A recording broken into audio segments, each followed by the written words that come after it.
We're better as friends, honestly, she assured me, so I agreed. Then she discovered friendship didn't include me covering her half of the vacation, especially not when I took someone else instead. Hey viewers, before we move on to the video, please make sure to subscribe to the channel and hit the like button if you want to see more stories like this. Thanks. Hey Reddit, I've been lurking here for years, reading all those wild stories about betrayals and comeuppances. Never thought I'd be posting my own, but here we are. I'm 34 now, and this all went down about 6 months ago. Looking back, it's almost funny how blind I was, or maybe just how committed. But let me start from the beginning so you get the full picture. My name's Alex, and I work as a marketing consultant for a mid-sized firm. It's steady work, good pay, but it means long hours sometimes. I met Jenna in college. She was this vibrant graphic design major, full of big ideas about freelancing and building her own brand. I was smitten from day one. She had this energy that lit up a room, and I loved supporting her dreams. After graduation, we moved in together in a cozy apartment downtown, nothing fancy, but it felt like home. From the start, I was the reliable one.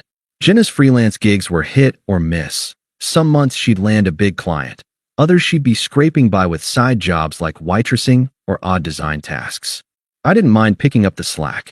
I covered most of the rent, utilities, even helped her set up a professional website and portfolio.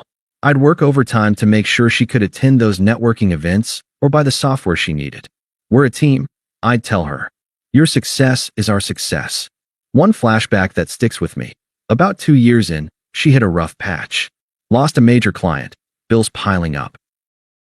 I remember coming home exhausted from a 12-hour day, and she was in tears on the couch.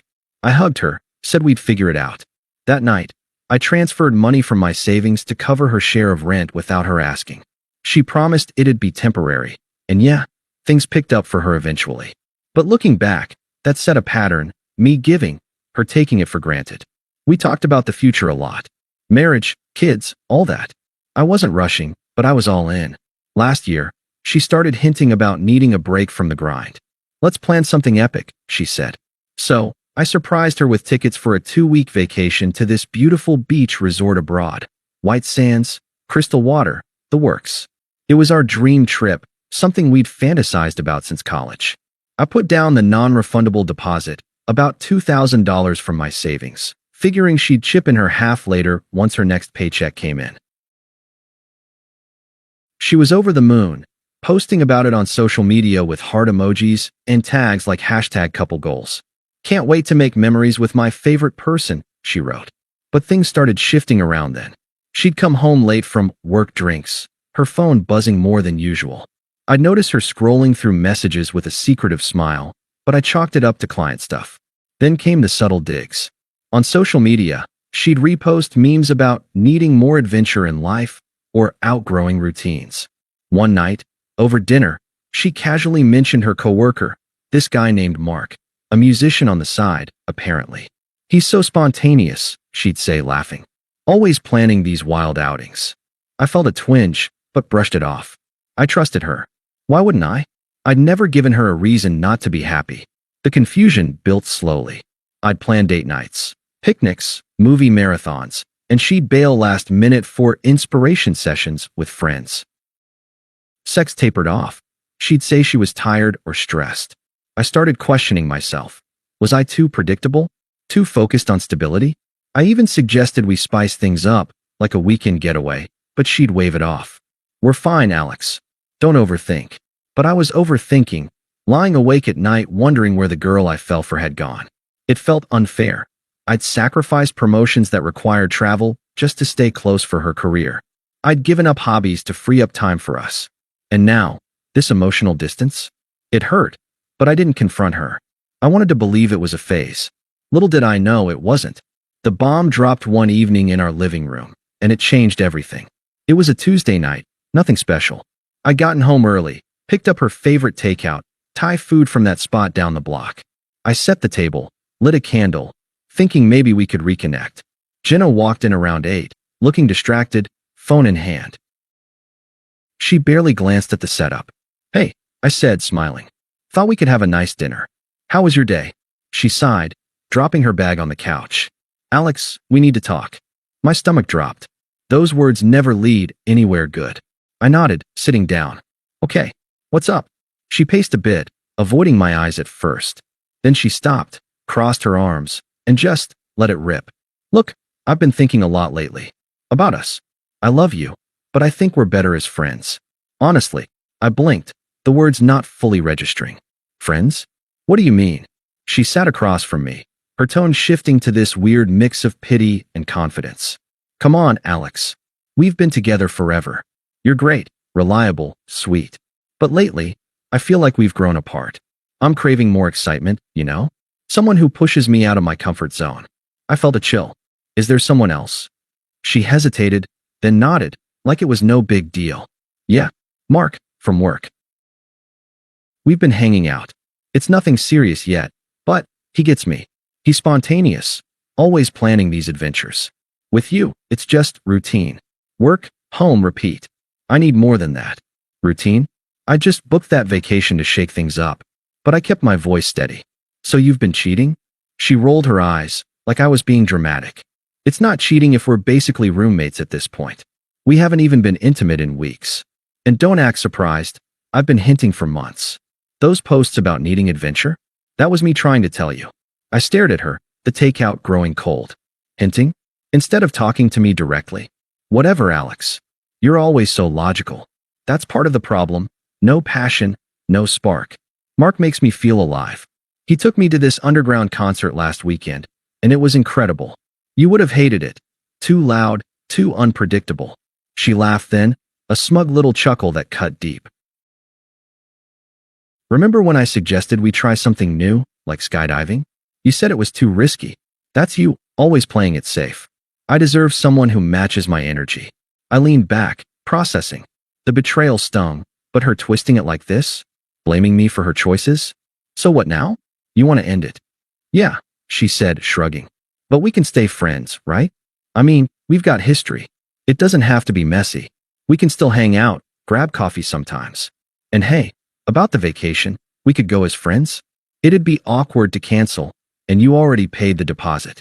I'll pay you back my half eventually. There it was, the manipulation.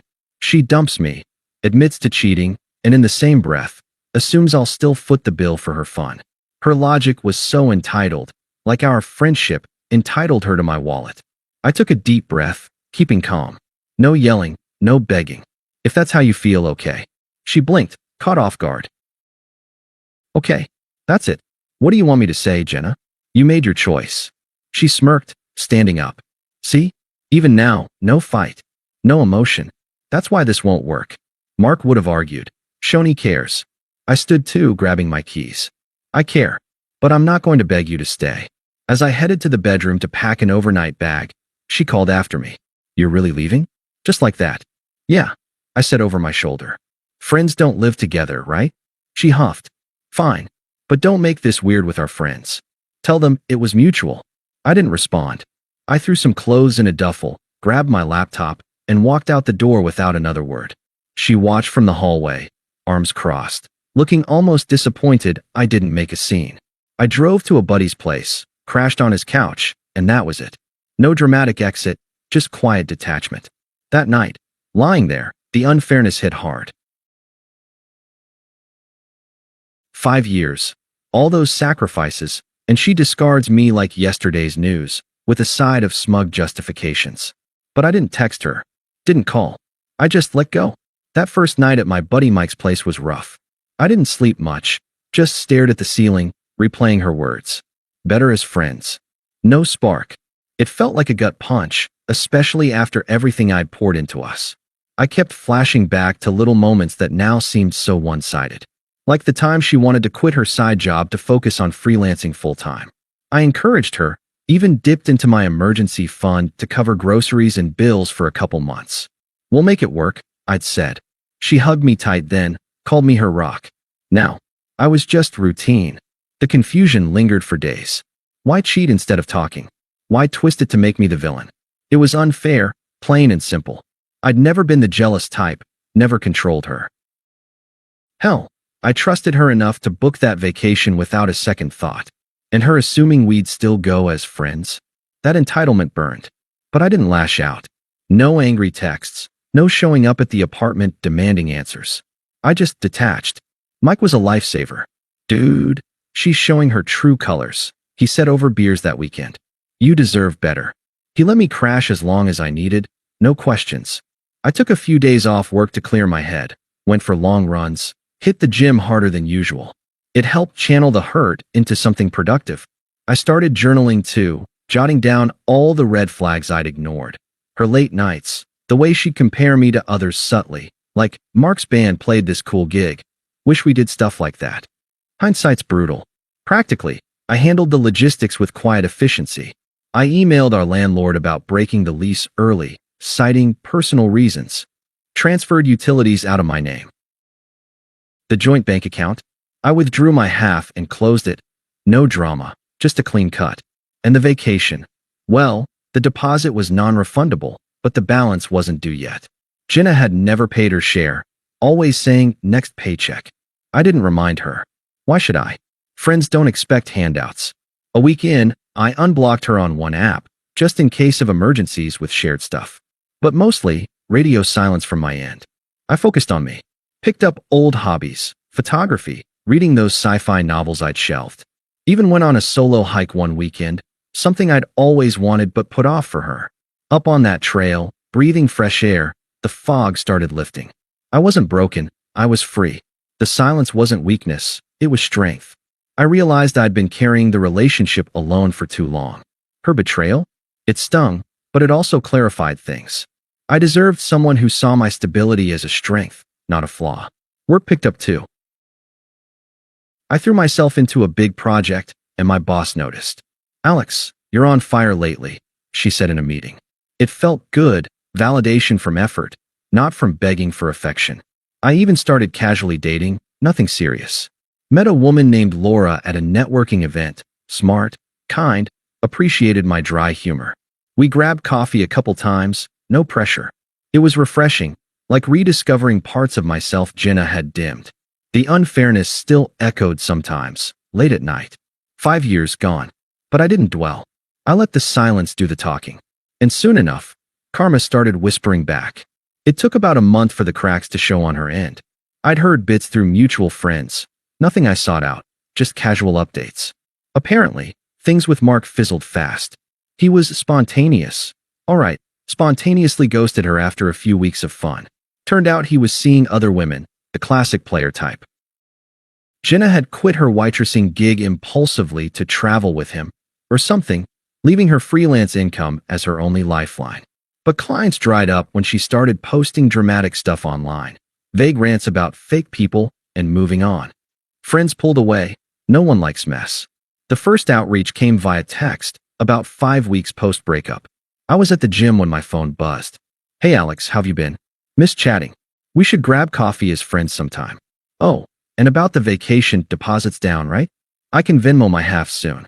Let's not waste it. I stared at the screen, still assuming I'd carry her. No apology, just breezy entitlement. I typed back brief. No need. Handle your own. Her reply came quick. What? Come on, don't be like that. Friends help each other out.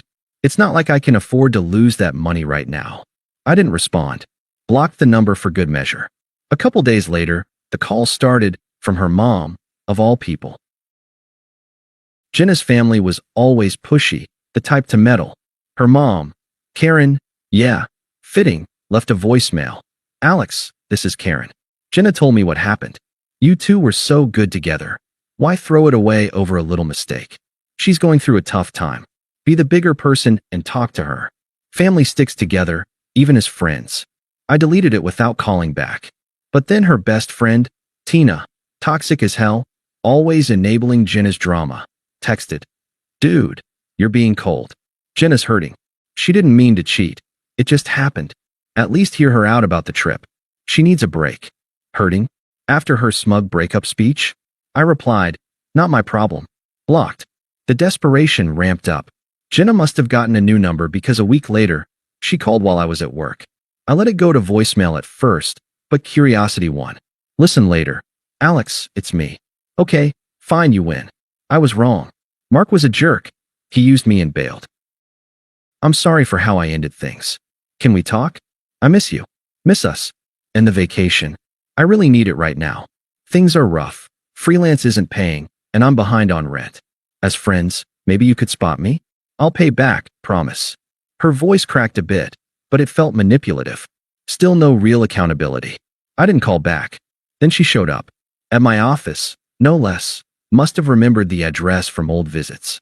It was lunchtime. I was stepping out when I saw her in the lobby, looking frazzled. Hair messy, eyes red, a far cry from the confident woman who'd laughed in my face. Alex, she said, rushing over. Please, don't walk away. I need to talk. I stopped, kept my tone even. What is it, Jenna? She fidgeted, glancing around. I'm sorry. For everything. The cheating, the way I said it. I was stupid. Mark seemed exciting, but he was abusive, yelled at me, ghosted when I needed him. Now I'm alone, broke. Friends are ditching me because of the drama. But you were always there. Can we try again? Or at least be real friends? Help me out. I crossed my arms. You made your choice. Her eyes welled up. Come on, don't be heartless. I know I hurt you, but we have history. The vacation, let's go together. It'll fix things. I'll make it up to you. No. She shifted, anger creeping in. Seriously? After all those years I put up with your boring routine? You owe me for sticking around that long. At least cover my half of the trip. It's the least you can do as a friend. There it was, the true colors, entitlement turning to rage. Oh, I said calmly. Friends don't cheat and demand money. She snapped. You're petty. Mark was right. You're spineless. No wonder I left. I turned to leave. Goodbye, Jenna. She yelled after me. You'll regret this. I was the best thing that ever happened to you. But I didn't look back. Security escorted her out. That encounter sealed it. She wasn't remorseful, just desperate. Mutual friends started siding with me after hearing about it. She's unraveling. One texted. Sorry we didn't see it sooner. Karma hit hard, and I hadn't lifted a finger. A couple months later, the balance for the vacation came due. I'd paid it in full, for two, but not with her in mind. By then, I'd been seeing Laura more seriously. We clicked effortlessly. She was a teacher, grounded, laughed at my jokes without the digs. When I mentioned the trip, her eyes lit up. I'd love to go, she said. No entitlement, just genuine excitement. So, I invited her. It felt right, reclaiming what was mine. The final twist? The airport. We were checking in early morning, bags in hand, when I spotted Jenna across the terminal. She looked rough, rumpled clothes, alone with a carry-on. Must have stalked my socials or heard through the grapevine I was still going. She beelined over, eyes wide. Alex? Wait, you're here? With her. Laura squeezed my hand, sensing the tension. A few mutual acquaintances from our old circle were nearby, grabbing coffee, perfect witnesses. Jenna glanced at Laura, then back to me. Can we talk? Alone? I shook my head. No need. Please, she begged, voice trembling. I messed up. Big time. Mark left me in debt. I had to borrow from my mom just to eat. Friends ghosted after I vented online. But seeing you now, I realize what I lost. You're stable, kind. I was blind. Let's start over. I'll change. Even if not, can I join the trip? As friends? I'll crash on the couch or something. I need this escape. Her desperation hung in the air, pathetic. The acquaintances watched, murmuring. Jenna, I said firmly, that chapter's closed. I've built a new life, better job, real connections. This trip? It's for me and Laura now. She teared up. But we planned it together. You can't just replace me. Replace. I echoed calmly. You replaced me first. With Mark, remember? Said I was boring, no spark. Her face crumpled. I was wrong. Please, Alex. I'm sorry. Don't leave me like this. I felt nothing. No pity, no pull. Your choices led here. Mine lead forward. She grabbed my arm. You owe me a second chance. After everything. Laura stepped in gently. Let's go, Alex. I nodded, turning away. Take care of yourself, Jenna. But don't contact me again. She shouted as we walked to the gate. You'll be miserable without me. She's just a rebound. But her words bounced off. The acquaintances shook their heads, one even mouthing good for you to me. Boarding the plane, hand in hand with Laura, I felt free. Jenna? Irrelevant. She'd see pics online later. Us on the beach, happy. Her downfall on display, my growth undeniable. Life moves on, and mine's better without her. Thanks for reading, Reddit. Moral? Don't mistake kindness for weakness. Sometimes, the best revenge is living well. Thanks for watching. Make sure to subscribe to the channel and hit the like button. What do you think about this story? Share it in the comments.